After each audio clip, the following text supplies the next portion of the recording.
안녕하세요. 반갑습니다. 허브경제TV 한승욱입니다. 금일 같이 한번 살펴볼 종목은 누산 에너빌리티고요. 같이 한번 보도록 하겠습니다.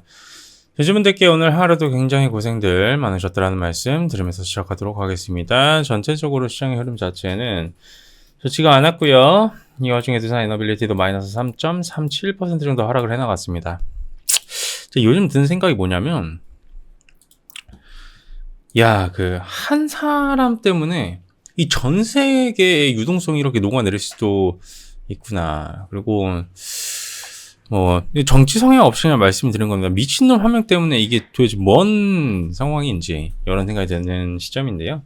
그래도 두산 에너빌리티 어떻게 흘러가는지 일단 한번 볼게요. 코스피 마이너스 2, 코스닥 마이너스 3, 양시장은 양매도가 1점 넘었고 선물시장 하방에 달러 선물 매수입 들어와줬습니다. 그리고 금융당국은 왜 도대체 공매도를 3월 말에 풀어가지고 지금과 같은 시장에서는 다른 시장은 공매도를 금지하고 있는데 우리나라는 공매도를 제대로 풀어버렸네요. 이제 완전 그냥 여기까지만 하겠습니다. 죄송합니다.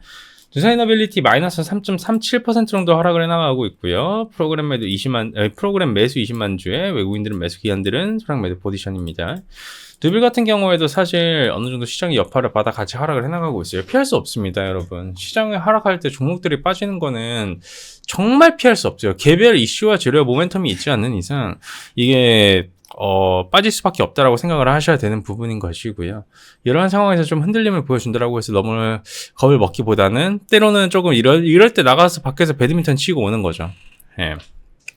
근데 이게 트럼프가 상호관세가 오늘 발효가 되지 않았습니까? 여기에서 사실 문제라고 하면 어떤 게 있냐면 그 발효가 되고 나서 중국이 어떻게 보면 보복을 했어요. 근데 그 보복하는 방식 자체가 트럼프의 계획 자체를 어깃장 둬버리는 계획이었어요. 예시를 들면 1차적으로 이제 10년물 금리를 어떻게 보면 내려가지고 본인들이 이제 부채 상환 부담을 줄이겠다.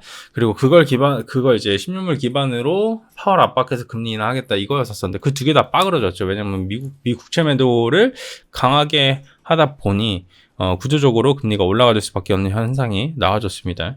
그래서 이로 인해 가지고 무역 분쟁이 조금 가시적으로 이루어지고 타격을 주고 있는 시점이다 보니까 자연스럽게 좀 이렇게 흔들림을 보여줬다라고 보시면 될 것 같고요.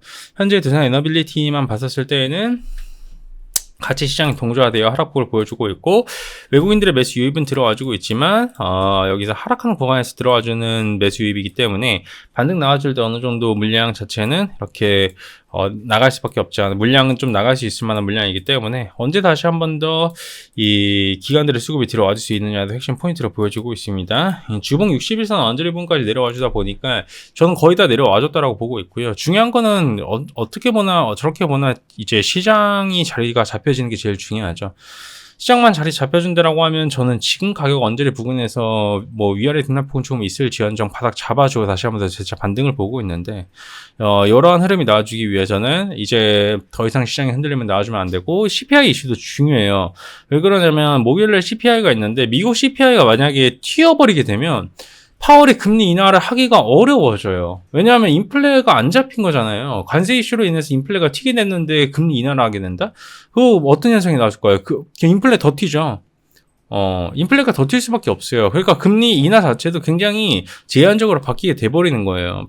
이제 연준 입장에서는 굉장히 조금 조심스러울 수밖에 없는 상황이다 보니까 현재로서는 목요일날 CPI도 굉장히 중요해 보이고 관세 이슈는 벌써 다 나와줬기 때문에 어느 정도 이제는 시장에서 반응을 해주는 거는 추후에 나와주는 이런 지표들이 좀 예민하게 반응을 해주지 않을까 싶습니다.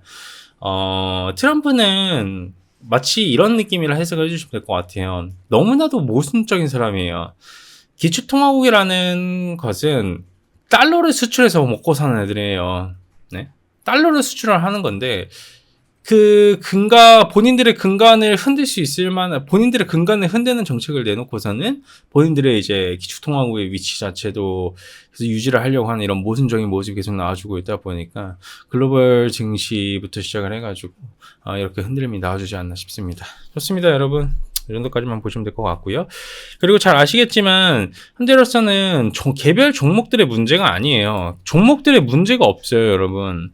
종목들의 문제가 없는데 우리는 명심을 해야 되는 겁니다. 이렇게 시장이 흔들림을 보여줄 때에는 정말 내가 원하지 않아도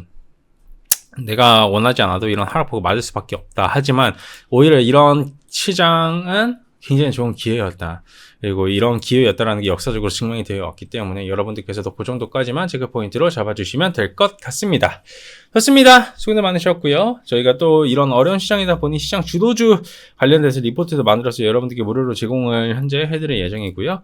유튜브 보시면 댓글 누르시고 텔레그램 링크만 누르시고 이렇게 입장하신 다음에 문의 주시면 되니 많은 사랑 부탁드리겠습니다. 감사합니다.